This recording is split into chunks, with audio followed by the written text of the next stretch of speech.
Welcome to the Everyday Ministry Podcast, where ministers get together to discuss everyday ministry.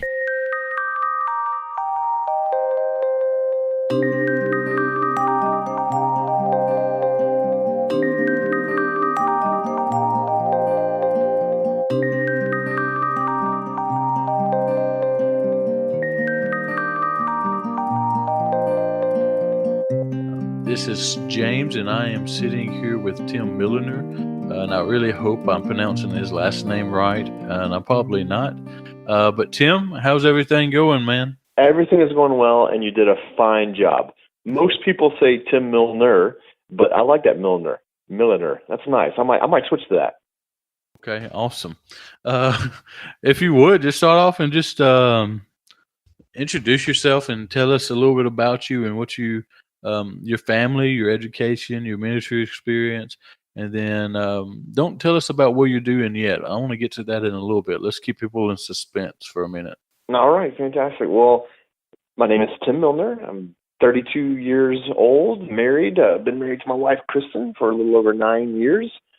We have two daughters, Sophie and Selah, a 5-year-old and a 3-year-old. Upon graduating high school here in Huntsville, Alabama, went down to the University of Alabama, studied business management, specialized in entrepreneurship, which would later on become handy. From there, went to seminary down in New Orleans and worked on my master's and finished that up there about 7 years ago. Did you enjoy your time at New Orleans? New Orleans was a great time.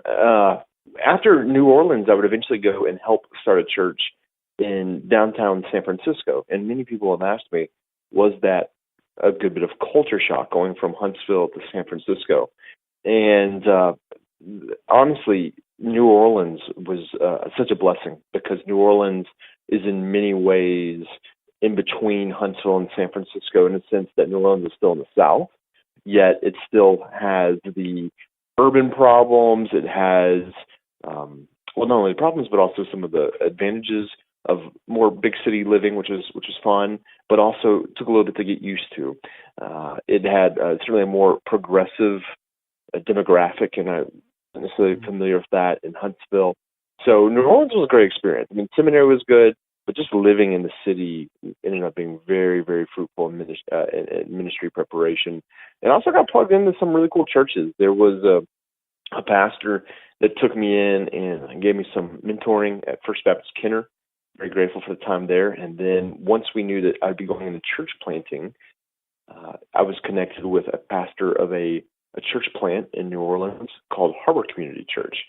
And Harbor, I learned as much about church planting at Harbor than I did in anything else besides planting a church myself. It was such a blessing, and that was all tied into the seminary experience. So overall, yeah, I had a great seminary experience in New Orleans. I actually go to New Orleans, but I don't have the joy of going on campus. So I do extensions and online.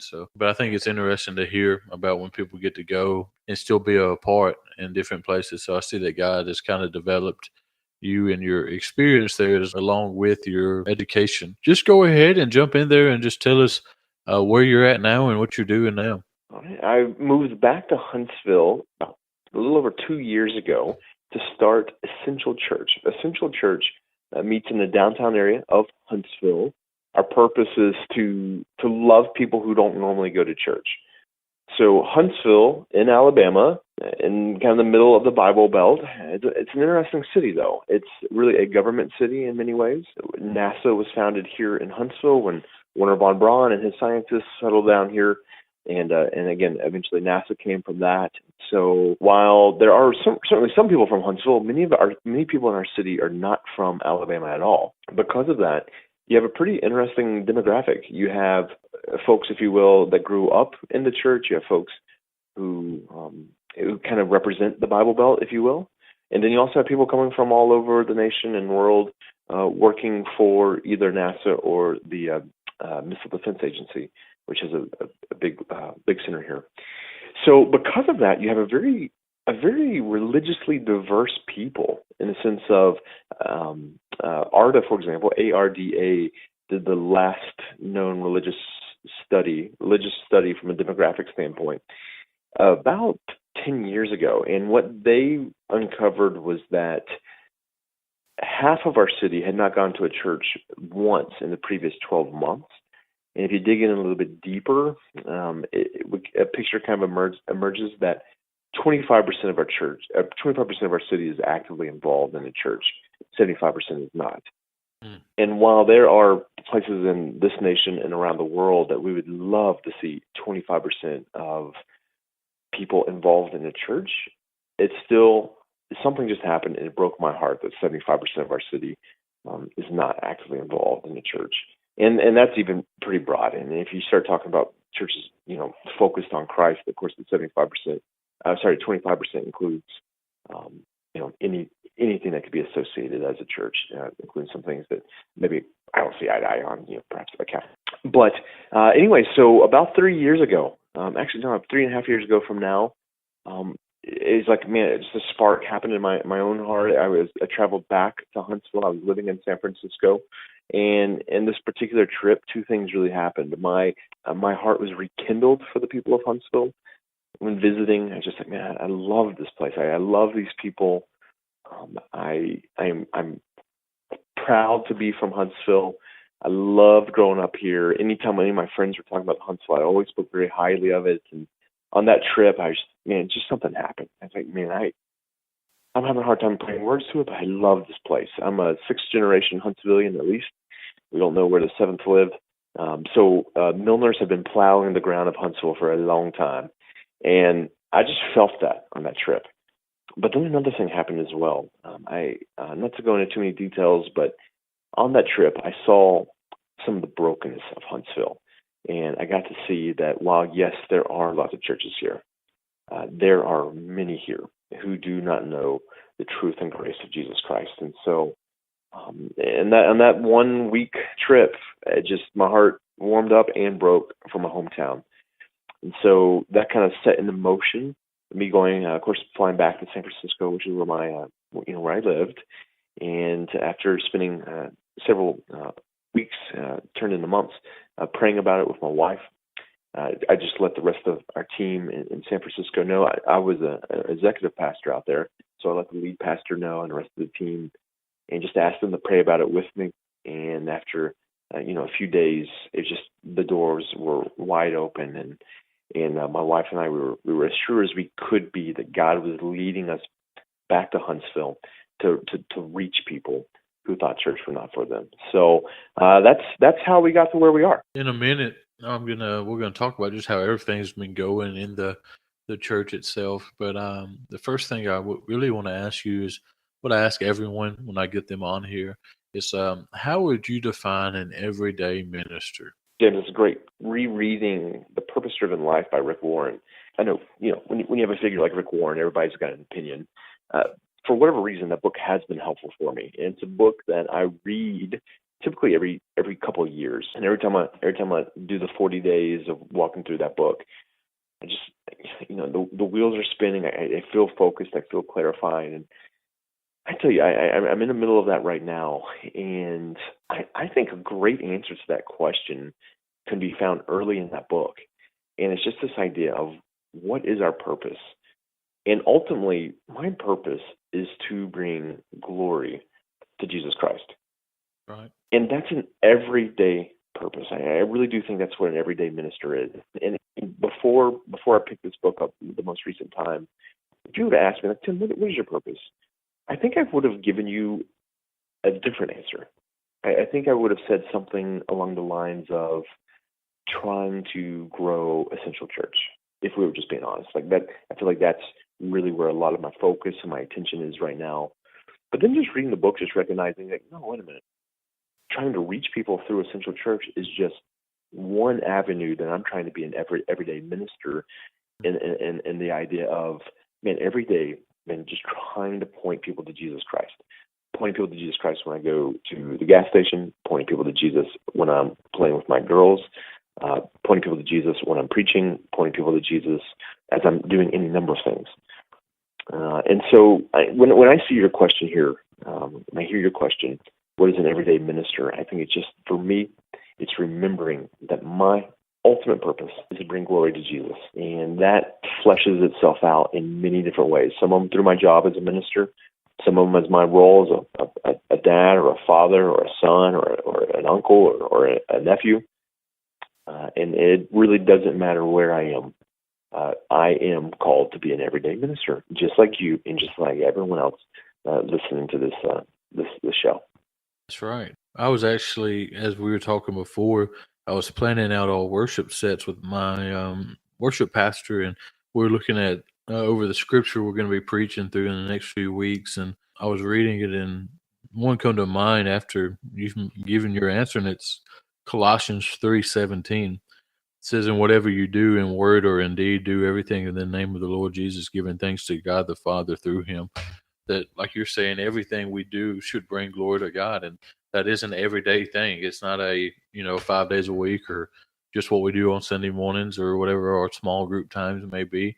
That we're supposed to bring Him glory in everything that we do. That's So, right. man, I love your answer, and I love this question. I know the listeners are tired of me saying this, but I just love hearing the variety of answers that come with this question as I talk to people from different stages and areas in life. So you've kind of give us how you ended up planning a church in Huntsville.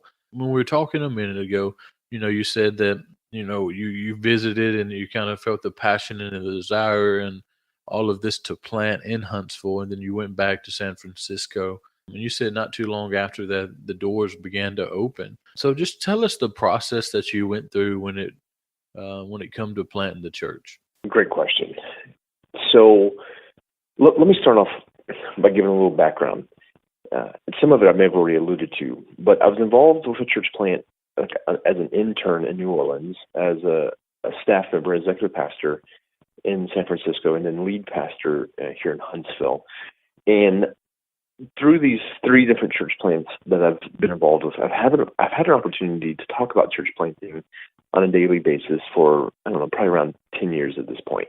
Maybe 9 years. And from talking about many people who are exploring church planting, many people who feel called to church planting, people who are planting churches, there are a few patterns even I've started picking up on. One of those big patterns is that there are healthy reasons to start churches and there are unhealthy reasons to start churches. So when Huntsville started coming online, and I started just thinking like, hey, I think God is calling me to do this. And it's not verbiage that I use frequently. I always want to be very careful before I say like, hey, God's calling me or telling me to do something. I want to be very guarded with that language. I don't want to overplay it or exaggerate it or use it as like kind of a trump card, like when I'm trying to get my idea through, just well, God told me that. So the very first thing I did, let me say this, the very first thing that happened to me was it actually back it up about a year, maybe a year and a half from that time when I came to Huntsville. My heart warmed up for the people of Huntsville and broke for the people of Huntsville. It was about a year and a half prior to that. I was getting ready to go into the office there in San Francisco, and I heard a voice in my mind. Just not an audible voice, but I heard a voice in my mind, and it was, "You're going to plant a church in Huntsville." And it was a very clear thought. I don't know how to describe it other than it was one of the most clear thoughts I've ever had. I just remember it. And again, this was several years at this point. I remember where I was. I remember the feelings I felt then. But to be fair, I hear lots of voices in my head. I hear voices in my head tell me to do all kinds of things. And so when I heard that voice, I didn't want to jump to conclusions. Because again, I hear lots of voices. I've heard other things that I've thought were maybe God leading me to do something, and doors just closed, or doors just never opened, or sometimes I hear things that's not even in line with Scripture, and thankfully Scripture corrects that thinking. So when I heard that, I basically ignored it. I didn't do anything on it. I didn't start acting on it right away. But as is consistent when God is calling you to do something, is that He won't allow you to ignore it forever. And so what it looked like for me, and this has happened in other ways, this was like I drug my feet in getting baptized when I was a younger man. I drug my feet before I surrendered everything to Jesus. I drug my feet several times, and God has been so faithful to continue pursuing me. And it was the same thing with His call to plant a church. So I didn't do anything, but the thought that voice, if you will, just sensing God tugging me. It just kept coming back and become louder and clearer and more frequent. And so a few months went by. My wife and I, we were vacationing at the beach, and I got a new moleskin journal. Anyway, these are really nice journals. If you're not familiar with moleskin journals, like $18 for a journal, which is, you can go to Walmart and get a 50-cent journal if you want it. And I was going to take it to the beach, and I was going to journal my ideas. Well, I get to the beach, and all I can think about is this church plant. Names are coming to me. First year budget. Look, I'm just writing it all down. I mean, this is kind of how my mind works. I'm not trying to over spiritualize this, but I just feel like a vision for a church was downloaded into my brain, and I'm just journaling. I mean, page after page after page. I mean, to be fair, maybe like 15 pages.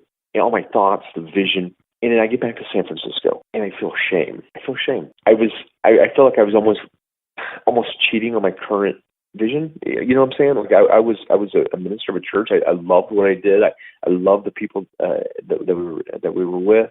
I loved the staff. I loved where we lived. I loved the city. I just loved everything about it. And yet I felt like God was leading me to something else. And so I had like the first 15 pages of this moleskin filled out with this vision of this new church. And I just felt conflicted because I was in a good place. So I took that moleskin, and I didn't want anybody to see it because I was afraid maybe I'd be in trouble if somebody saw this. I was embarrassed about it. I wasn't confident. So I hid that journal behind my bookshelf. And it was doubly painful because those things are so expensive, and I'd only used like 15 pages, And so anyways, I hide it, and I just feel confused by it. And I think, no, I'm in too good of a place right now. It doesn't make sense that God would be leading me away from San Francisco. San Francisco needs more churches. Well, God's faithful, and I just can't shake it.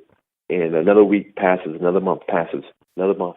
Well, I get invited to come and speak at a church in Huntsville, which is pretty rare. That has never happened before. In fact, up until this point, I was not communicating on a weekly basis. Nobody was calling me for speaking engagements, if you will. And it was actually a fairly large church. It was a church I grew up here in Huntsville.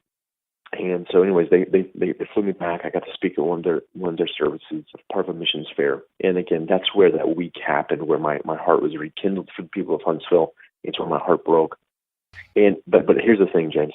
At that point, I had not told my wife anything about Huntsville. I mean, not about this church plant. So, and I had some reasons for that. And history will tell if that was a good idea or a bad idea. At this point, we've got a couple kids. All of our families down here in the South, they're all in Alabama. And you want to be careful before you tell your wife, hey, I think God's calling us to do something, to move back to our hometown. And then like a couple of weeks later, you're like, just kidding. Mm-hmm. And then you're like, no, wait, just kidding about the kidding. I think we are. And then, wait, no, we're not. Yes, we are. No, we're not. If you do that too many times, they call that justified homicide when your wife kills you. Yeah. So I was very cautious in guarding Kristen's emotions on that. But anyways, I'm in Huntsville. I'm speaking. My heart's just on fire for the people of Huntsville. I fly back, and I have this really elaborate plan on how I'm going to tell Kristen that I think God's calling us to do this. And, we were going to put the kids to sleep. I was going to, prepare maybe a dinner, and we were going to sit down, and the lights were going to be dim, and I was going to hold Kristen's hand and tell her, I believe God's calling us to plant a church. Well, I'm so excited about everything. She picks me up from the airport. We're stopped at a red light, and I just spill the beans. And, I'm leaning over like the armrest. I'm like, Kristen, I can't wait to tell you. I've got to tell you right now. I think God's calling us to start a church in Huntsville. Her eyes go like saucer plates. Shock. She says nothing. A second later, she says, I've been sensing the very same thing. And at that point, I'm like, all right, I think God is really in this. I think God's calling us to do it. We asked a few of our neutral friends to pray about it with us. By neutral, I meant that they don't care where we live. They don't care if we live in San Francisco or Huntsville. They just want us in the center of God's will. We asked them to pray about it. They all came back over the next few weeks and said, man, we see this. We believe God could be in this. Well, at that point, I went and told the staff that I was working with. One of the hardest conversations I've ever had, because I love those people, consider them family, still close to them. And the door just continued opening. And what that looked like was we had two other families agreed to come and move with us. That was one of the things. We knew we didn't want to start a church by ourselves. We wanted other families to come on board and be part of this. So we had two of the families actually move back to Huntsville with us. They were in San Francisco at the time. They had roots in the South. We began doing fundraising. We were looking at reasons like, hey, why do some churches close the doors early? And perhaps the number one, if not number one, I would certainly say number two reason was that they ran out of finances. So we knew, like, hey, we want to get other churches to help us with this and other individuals. And we started fundraising, and the door seemed open. We were getting some traction in that department. I started calling churches in Huntsville because, again, Huntsville has churches. Huntsville's got some great churches. I started calling. I would spend a couple hours each day making phone calls to Huntsville, talking to pastors and ministry leaders. And the first 25 I talked to, they all said the same thing. You need to plant a church in downtown Huntsville. Up until that point, I had been thinking out actually in the suburbs of Huntsville, in a city called Madison. And if you're familiar with the area, it's kind of silly calling it a suburb. I mean, it's not like Madison's a lot smaller than Huntsville. A fantastic place to live. And there's a lot of growth in that area. We figured that would probably make sense to start a church out there. Well, after about 25 people told me, you need to start a church in downtown, I started thinking, well, okay, let's start looking into this. I started calling the downtown churches, and there was a couple I was able to get on the phone, and they all said, yep, I mean, these neighborhoods, they are changing. The demographics are completely changing in downtown Huntsville. So when I was growing up here, you only went to downtown if you were going to visit Grandma and Grandpa, or Big Spring Jam. It's like an annual conference we used to have, a music festival. Well, Grandma and Grandpa. That was about the only reason you ever go to the downtown area. And if you're familiar with downtown, I mean, Medical District, 5 Points, Blossomwood, those neighborhoods. Well, people were telling us, man, it's all changing. It's all changing. These young families, young professionals, they're moving in by the droves. So we continued the homework, and here's the cool thing. Up until this point, we were still, like myself, specifically probably Kristen as well, we were kind of wrestling with this idea of, man, we're in San Francisco. Huntsville's got plenty of churches. If we feel like we're supposed to start a church, shouldn't we start another one in San Francisco? And we just couldn't shake it, but all we knew was we were as sure as we could be that God was calling us to start this church in Huntsville. So we started researching the demographics, started talking to people. Check this out. The people moving into downtown Huntsville, they tend to be younger. They tend to be professional. They tend to be well-educated. They tend to be more progressive. And they tend to be less likely involved in a church. This is the very same demographic we were reaching in San Francisco. Mm-hmm. So when we began realizing that, I'm like, you know what? Man, God knows what he's doing. And when I had this first thought all these years ago about planting a church in Huntsville, I just sounded crazy. God knew what he was doing. And he's faithful. And San Francisco was a ministry of itself. I'm not just saying that was preparation for Huntsville. That was a ministry of a lifetime. I'm so grateful to have that, to have been part of that. While at the same time, it was preparing me for what we're doing every day here in Huntsville. So, are you a part of any denominations or networks or anything like that? Yes, we are a Southern Baptist church. The Southern Baptists have been so supportive and encouraging of us here, so we're part of that, and then also one organization that helped us get started in the very early days were the Bereans. The Bereans are a smaller net. I believe they refer to themselves as a fellowship, a smaller fellowship, but the big hearts for church planting, big hearts for seeing people fall in love with Jesus, and they were some of the first people who ever said yes to helping us get started. And I mean, seriously, in fact, they may have been first in the sense of they came at a very pivotal point, and so we're very grateful for their help. We have, myself and our team and our staff, we have benefited greatly from resources from a variety of organizations. We've gone to trainings from just about all of them, it seems like, whether it be maybe an Acts 29 or some of the ARC training. Of course, NAM stuff we're very involved in. And then there's a variety of, maybe large churches that have their own independent networks that we've been involved in. And so we've got our hands in a lot of different pots when it comes to groups of people that we're learning from. Mm-hmm. But as far as what we're like officially a part of, the SBC. Okay. All right, so really, I had two questions I kind of want to ask because I could be wrong with this, just opinion, but not everything in church plan's easy, is it? It is not easy. You are correct. Uh, no, it's not. Nothing is easy when it comes to ministry at times, especially starting something new. So, two questions that really come to mind is, what were some of the difficulties that y'all faced, with getting everything started and running? And then, as that probably has changed since the beginning of the church. So, what's some issues that you still face today? I could give you all the generic stuff, right? Yeah. We need to reach more people. We need, finances, and everybody's saying that. Let me just be really raw with you, and some of the most difficult things. There's a couple directions I want to take this. One, it's when people who start with you and they don't finish with you. That has been the most painful thing in ministry that I've experienced.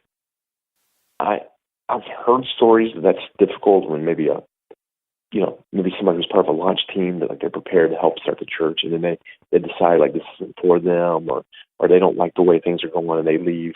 I've always heard those stories, but until that happened, I had no idea. And then if I can just be real with you, here's why that's so painful. Well, one, you've been investing in this relationship, right? You've been meeting with them, getting coffee. You've been chatting with them frequently, having them over for dinner. Your spouses are getting to know one another, and then they decide they don't want to do that anymore. It's personal rejection. Sometimes they're doing things within a church that just create some real practical issues. Maybe they're very generous financially, and they decide to leave. And many times that's sudden. Like for them for that stop. That's nerve wracking to say the least. Maybe they're big volunteers. Maybe they're leading a particular ministry at the church. When someone like that leaves, it hurts, man. It hurts. It's hard not to take that personal. And I don't think there was nothing that could have been prepared for that. So I would say that's number one. Another thing is stepping into the lead pastor role specifically had a level of pressure that my other roles were not able to prepare me for. So even as an executive pastor, I had a lot of responsibility. I think at one point, one of our, we probably had about 100 volunteers that I was, over, if you will, at this particular church. And that's a lot of responsibility. I got to do a building project in downtown San Francisco, which was interesting. And, projects like that where boys become men, that was challenging in every way. But none of those things had me fully prepared. It was helpful, but it didn't fully prepare me for the weight of being a lead pastor. And I don't know that I can articulate it much further than that. I don't necessarily know where that weight comes other than, the decisions that have to be made, some of the counseling things. Sometimes tough decisions have to be made. The preparing the sermon on a weekly basis, the constant criticisms. It's, part of my everyday life at this point is the music's too loud. The music's not loud enough. It's too hot in the worship room. It's not hot enough. We're doing too much with this one organization. We're not doing enough with another organization. That staff member didn't do something right. Tim, I didn't like your last sermon. These are kind of everyday type of things that we're hearing, and that kind of stuff takes your toll. It takes a toll. So those are a couple of things. One, when somebody decides to leave, if it's on their staff or a volunteer, that's painful. And the other one is just the daily pressure of being a lead pastor or a lead planter. I will say this on a positive note. Nothing has been more rewarding than what I'm doing right now. And even in light of everything I just said, I wouldn't trade it for anything. I wouldn't trade it for anything. I absolutely, I love it. I don't want to be presumptuous of what God wants to do, moving forward, I don't want to be presumptuous on what God's doing moving forward. But I hope I get to do this the rest of my life. And I'm planning on it. And I will say this, I want to say it was an Ed Stetzer report from Lifeway I could be wrong on the source. He said number one factor, the number one thing that you could do to make sure that your church plant makes it like 5 years, I think, or something like that, was have realistic expectations. Mm-hmm. The number one thing you could do, church planters that had realistic expectations were 400% more likely for their church plant to make it than guys who didn't. And I can tell you right now, if you went to church planting because you were just dissatisfied with your last ministry, it's too hard for that. You're going to have something bigger. You have to have a calling. You got to be doing it for the right reasons. And because if you're just doing this because you want, church planting to seem attractive, or you're fed up with the old way, or you got in a fight with your last pastor, that's you're setting yourself up for failure if that's why you're starting the church. But if you're doing this because your heart is on fire and broken for a people group, that gets you through those tough times. Well, and we went through, we met through the training through the Alabama Baptist for church planting, and I remember very clear that they expressed that a lot. That if your motives were to fix what is broken in what we see in other churches, if that's the only thing driving you is to fix what you think is wrong in other churches, and they would highly discourage you from moving forward. And so I think that's such a big thing. And I can relate to your first one there, man, even in my context of getting close to people and then them leaving the church, and, people that you build relationships and friendships with. And then when they leave the church, I don't know how it is for you, but for me, it's almost been where they left my life as well. And so it hurts in a lot of different ways. Well, James, let me say something about that. Within the church, and I think everybody listening, I think you're going to know what I'm saying. Yeah. We say that we're a family. We say we're a family. And you know what I'm saying? Like those of us who gather at Essential Church on Sunday, we just talk about the Essential family. And we are close, and we're doing life together, and we've planted our lives together, and we're on mission, and we're on fire together to reach our community. And when somebody in your family decides to walk away, it's painful. And I'm not trying to say that we're, somebody leaving our church is like a son saying he doesn't want to talk to his father anymore. It's nowhere near that. But it's still that same concept, and it hurts. It hurts. So I talk about the negative because I wanted to get that out of the way.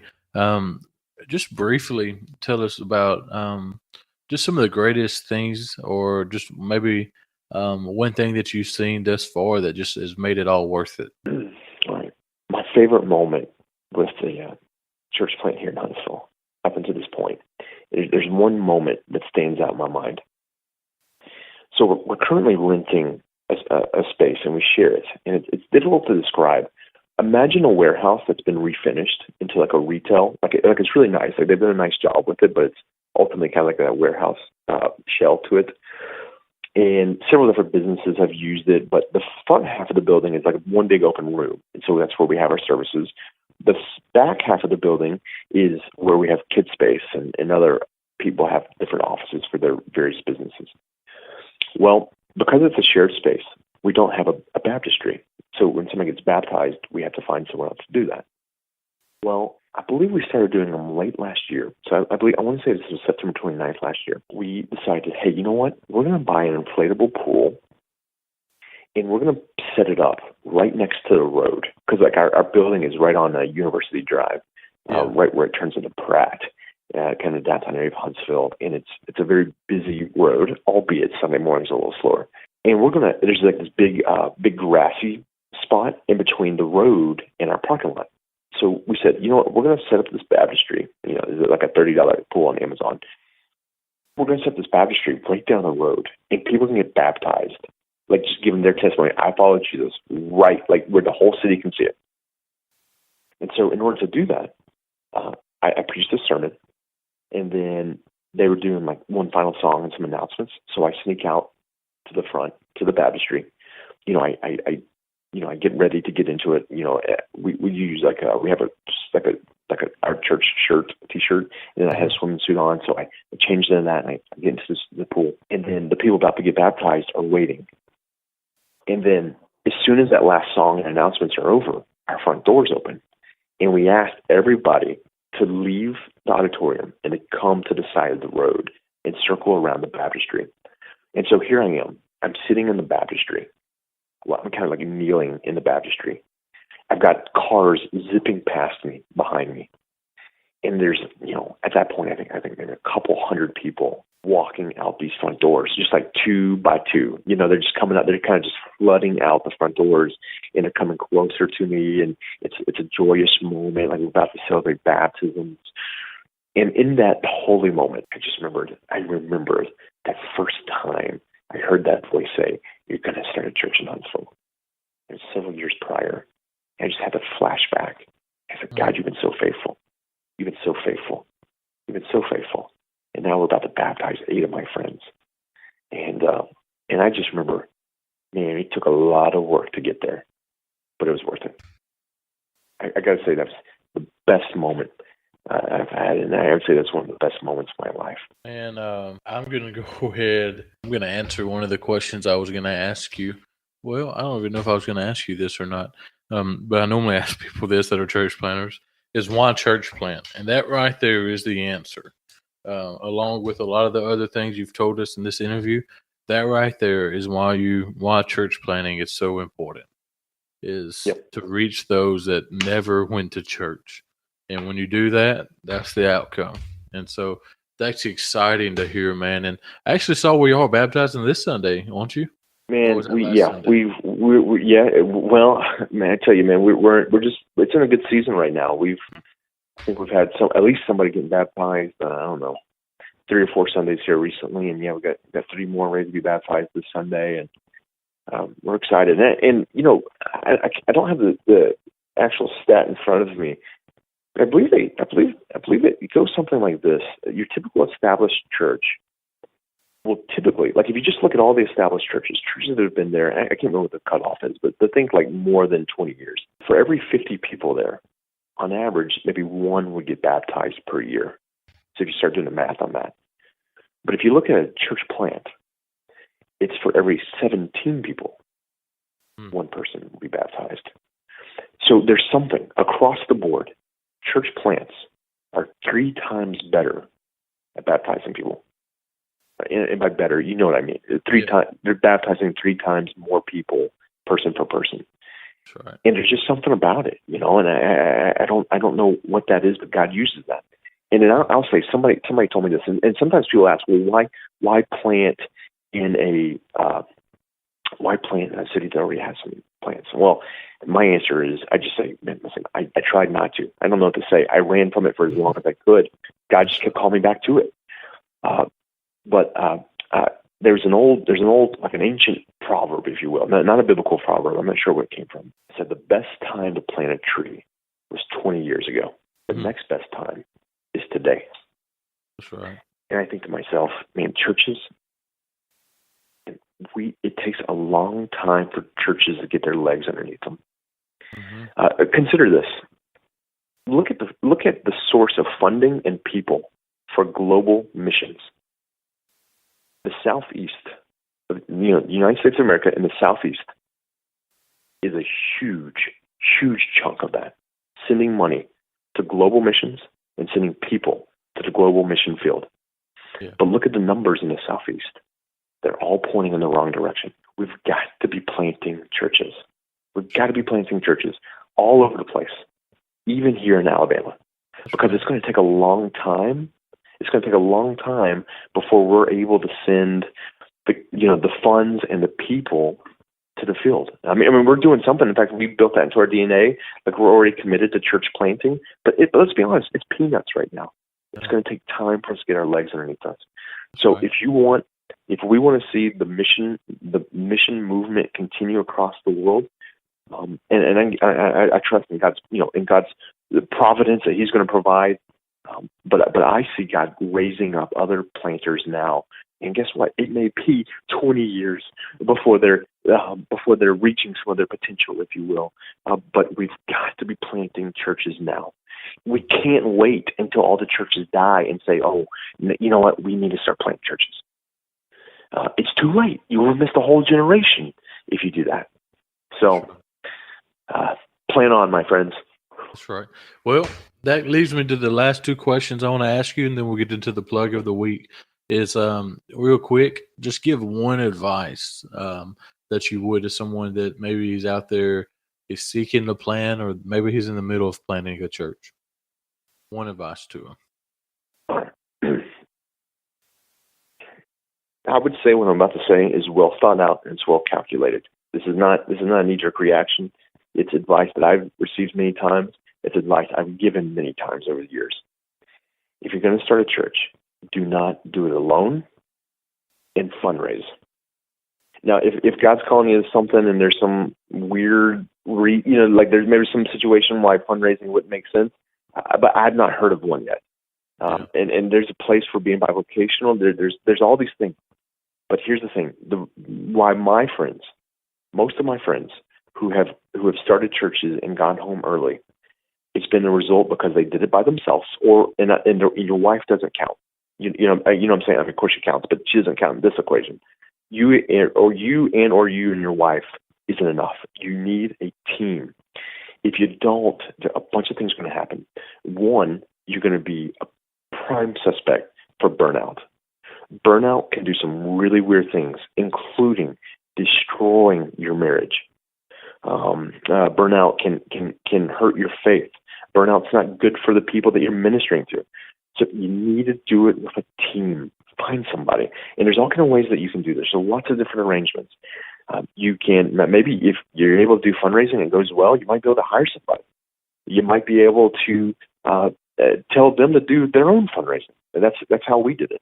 And it's worked out really, really well for us. Maybe they're bivocational. You just find somebody to plan it with you. I encourage you to find 2 or 3 other families who are committed to doing this. They're committed to start this church with you. And the second thing, just like the fundraising, you're going to be able to go a whole lot further, a whole lot faster if you have some churches and organizations partnering with you. If you, I probably don't have time to get into all of it, but if you don't have any fundraising, it is going to slow things way, way down. And there are certain thresholds that you want to get, or you may never see it, right? So if you're like, hey, you know what, I'm going to continue working my job. I'm going to start a Bible study, and we're going to meet, let's say Tuesday nights, and then if it goes from there, it goes from there. Well, I've seen people do that, and I've got nothing but respect for that. But I've also seen that you can fall into the trap of, you're just exhausted. And I know if I was working a full-time job and this thing started off and it's just 5 or 6 people, and let's say some Tuesday nights, like nobody even shows up, that can kill the momentum. It can kill the momentum. So I encourage people, bring a staff with you, bring a team, and do the fundraising so that you can start meeting at some location other than your living room. You can do things to, you can get some sound equipment. You can get the word out by, printing up things, sending them out, passing out things. You've got the money set aside where you can go and start taking people out, the community out for coffee, hearing their story, casting vision to them. And so these things, you have to do some fundraising for it. So anyways, if I just had to give one piece of advice, bring a team with you and do the fundraising. Well, I think I've interviewed several for church planning, and I think 4 of them's given the same advice on not going alone. So that should count for something right there. 4 out of 7 you're interviewing smart people. Don't go alone. Then you probably shouldn't go alone. I could be oversimplifying that, but I think it makes sense. Well, Tim, if there's anything you want to just add or just say before we get into the plug of the week.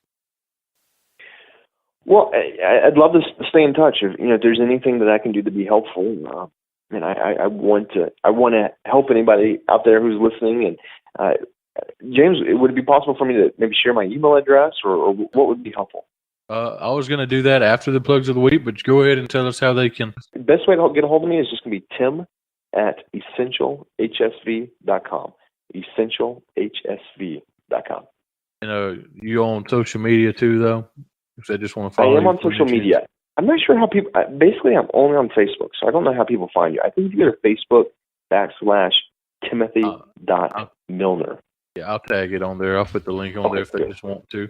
All right. Well, I've enjoyed it, man. But we're at the part of the episode where we do the plug of the week. So, Tim, do you have any references, resources you want to share with us? There's a lot I'd like to share with you. I would say the very first book I ever read on church planting would be a great place for anybody who's starting or thinking about starting a church, or maybe you're even halfway through it. I actually just reread it just a couple of weeks ago, and I found it helpful, even though we're a couple of years into the plan here. It's the book Launch by Nelson Searcy. If you read it, you might love it, you may not like it. But I will tell you this, if you take the time, you make the investment reading that book, I believe you are going to walk away with some fresh ideas, and I think you're going to overall find that book helpful. And again, you may say, this isn't our style, we don't like this, we want to do something different. But again, he's just got a lot of great ideas in there, and I think you could find it very, very helpful. That's what we modeled. We used that model when we started the church in San Francisco, and we used that model when we started the church here in Huntsville. And if I ever had to do it again, I'd use the same model, unless God made it clear that I was supposed to do something different. So I highly recommend Launch by Nelson Searcy. Any others? You can give as many as you want, man. Okay. Something a whole different playing field is something called Community Bible Reading, abbreviation CBR. Our church started doing this, maybe 6 months ago. And it's this really cool journal that you can have like your church info printed on the cover. And then there's this great description. It's about 10 pages on just how to spend time in God's Word and prayer. And then there's a calendar. And so as a church, we're going through the same scriptures together. And then every day there's a journal page, just some reflective questions on the scripture. We have found this to be such a helpful tool in getting our people to get into God's Word on a daily basis. As a pastor and from talking to people, I know nothing is going to help somebody grow in their faith more than getting into the scriptures on a daily basis. Right. However, many people don't know how to do that. This tool, Community Bible Reading, and you can Google it, I think it's cbrjournal.com, has been an awesome tool for our church. And I wish we would have started it sooner. And if I was starting a church, I think if I was starting church again, I think I would start doing that on day one. Well, the only plug I want to give, it's not a resource this week, is I just want to encourage the listeners to be in prayer for church plants. This month, we've been discussing church planting, and I know there's some that oppose it for whatever their personal reasons are. And I'm not trying to hate on anybody that does, but God is using it in an amazing way. And we see that. You see that all over the world. You see that in the South. You see that in towns where they're saturated with churches, is that God is using church plants to accomplish things that other churches aren't doing.